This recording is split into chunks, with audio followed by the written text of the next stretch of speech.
नमस्कार, मैं बालकृष्ण मुले एक बार फिर हाजिर हूँ शहर के गलियारों में चल रही ताज़ा तरीन चर्चाओं के साथ। आइए सबसे पहले बात करते अनमोल वचन की। संतों के बोल बड़े अनमोल होते हैं। संत बोलते हैं तो सच बोलते हैं।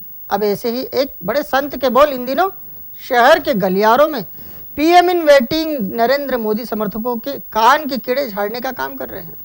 जगत गुरु का कहना है कि मोदी तानाशाह है, जबकि राहुल पप्पू, लेकिन वो ज्योतिरादित्य सिंधिया और अखिलेश यादव की तारीफ करते सुने गए हैं। अब जिसने भी संत के मुखारविंद से ये बोल सुने हैं वो इन बोलों का प्रचार प्रसार करने में जुट गया है। कह रहा है संत कह रहे हैं, मतलब बात 16 आने सच है। श्री मठ पंचगंगा काशी पीठाधीश्वर स्वामी जगत गुरु रामानंदाचार्य यानी राम नरेशाचार्य इंदौर आए और एक बार फिर चर्चाओं में आ गए। आचार्य के बोल पहले से राजनीतिक गलियारों को गर्म करते रहे हैं। इस बार संत श्री ने अपने मुखारविंद से ऐसा कुछ कह डाला है जो भाजपा के लिए कटु स्वाद का परिचायक कहा जाएगा। हालांकि उन्होंने कांग्रेस के युवराज को भी कुछ अच्छा नहीं कहा। राजनीतिक चर्चाओं के दौर को अंजाम तक पहुंचाते हुए राम नरेशाचार्य बड़ी बेबाकी से ये कह बैठे कि भाजपा के PM in waiting Narendra Modi तानाशाह हैं। उन्होंने न तो गुजरात में शिक्षा के क्षेत्र में कोई बड़ा काम किया, न ही स्वास्थ्य के क्षेत्र में। वो तो संघ के धार्मिक कॉमन एजेंडे पर भी काम नहीं कर पाए। हालांकि संत श्री ने यहाँ राहुल गांधी को भी कोई अच्छा नहीं कहा और उन्हें वे पप्पू करार देते सुने गए। संत ने यदि तारीफ की तो ज्योतिरादित्य सिंधिया और अखिलेश यादव की। अब ये वाकया जिसने भी सुना वो हैरान है। आचार्य श्री के मुख से निकली ये खरी खरी अब चर्चा का विषय बन गई है। कहा जा रहा है आचार्य श्री के कहे में दम तो है और आम लोग भी यही चाहते हैं कि कोई तो ऐसा हो जो सच का सामना अवाम को करवाए। जय श्री राम। मतदान में अब महज 25 दिन शेष है और टिकट की माथापच्ची अंतिम दौर में पहुंच चुकी है। टिकट को लेकर कुछ सीटों पर जितनी सिर फुटव्वल कांग्रेस में है, कमोबेश उतनी ही सत्तासीन बीजेपी में भी। ऐसे में सूची के इंतजार में लगे दावेदार जिले से ही उड़नछू हो गए हैं। अब टिकट की अंतिम लड़ाई दिल्ली पहुंच चुकी है और अब किसी भी पल सूचियां जारी होने का सिलसिला शुरू होने को है। प्रदेश में चुनावी काउंटडाउन शुरू होने को है। दोनों प्रमुख दल अपने अपने चुनावी दूल्हों को घोड़ी चढ़ाने की तैयारी में हैं। लेकिन इस बार कौन कहां से घोड़ी चढ़े, इसे लेकर भारी जद्दोजहद का दौर शुरू हो गया है। कांग्रेस हो या भाजपा, यदि आज एक सूची जारी भी करते, लेकिन उससे प्रमुख सीटों पर प्रत्याशी चयन का फैसला करने में अभी और वक्त लगेगा।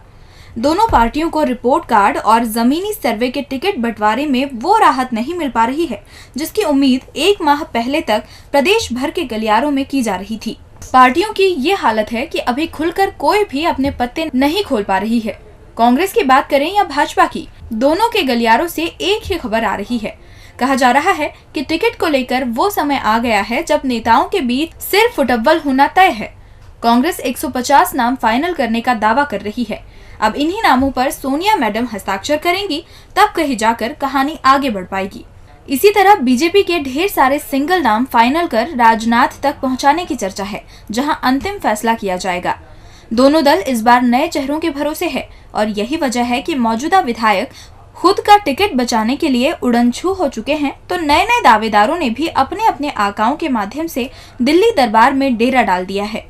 अब ऐसे में इस बात की चर्चा शहर हो या गांव, दोनों के गलियारों में जोर पकड़ रही है कि सूची घोषित करने का वक्त तो आ गया और दोनों ही पार्टियां आज की डेडलाइन दे चुकी हैं। और अब इसमें बाजी कौन मारता है, जिसके बाद दिल्ली दर पर डटे नेता फिर अपने चुनावी गलियारों में लौट आए। इंदौर की सांसद यानी ममतामयी माई अर्थात ताई सुमित्रा महाजन एक बार फिर सक्रिय हो गई है। ताई अस्पताल से सीधे राजधानी पहुंच चुकी है, जहां टिकट बंटवारे को लेकर भारी अंतर विरोध का माहौल बन चुका है। ताई भाई के फिर आमने सामने आने की चर्चाएं जोर मार रही है, तो ये भी कहा जा रहा है कि कहीं ताई करुणा न बन जाए। पूर्व प्रधानमंत्री अटल बिहारी वाजपेयी की भांजी और छत्तीसगढ़ बीजेपी की तेजतर्रार नेता रही करुणा शुक्ला अब मध्य प्रदेश के गलियारों में चर्चा का विषय बन बैठी हैं। करुणा का पार्टी के प्रति समर्पण जग जाहिर है। अब उसी करुणा शुक्ला के समानांतर इंदौर की सांसद सुमित्रा महाजन को रखा जा रहा है।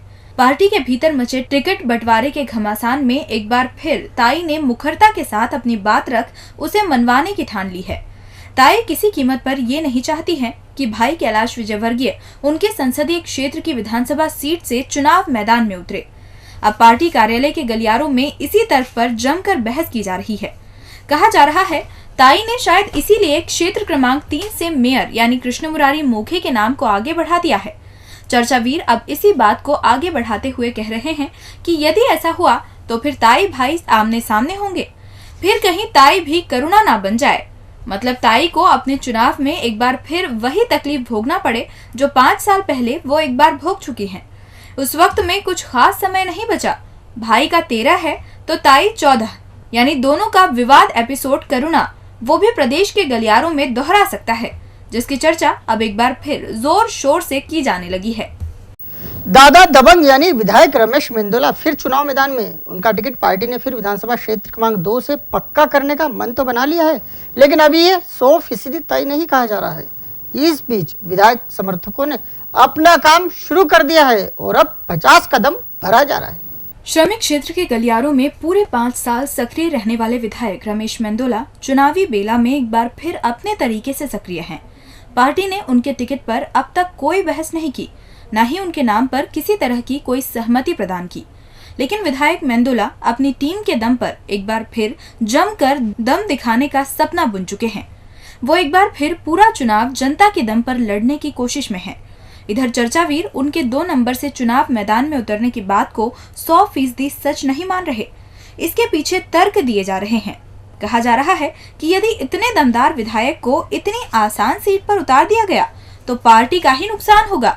यही वजह है कि महेंद्र हार्डिया, मालिनी गौड़ के साथ साथ जीतू जिराती के नाम सेफ जोन में पहुंच गए, लेकिन दादा दयालु अभी भी डेंजर जोन में ही है।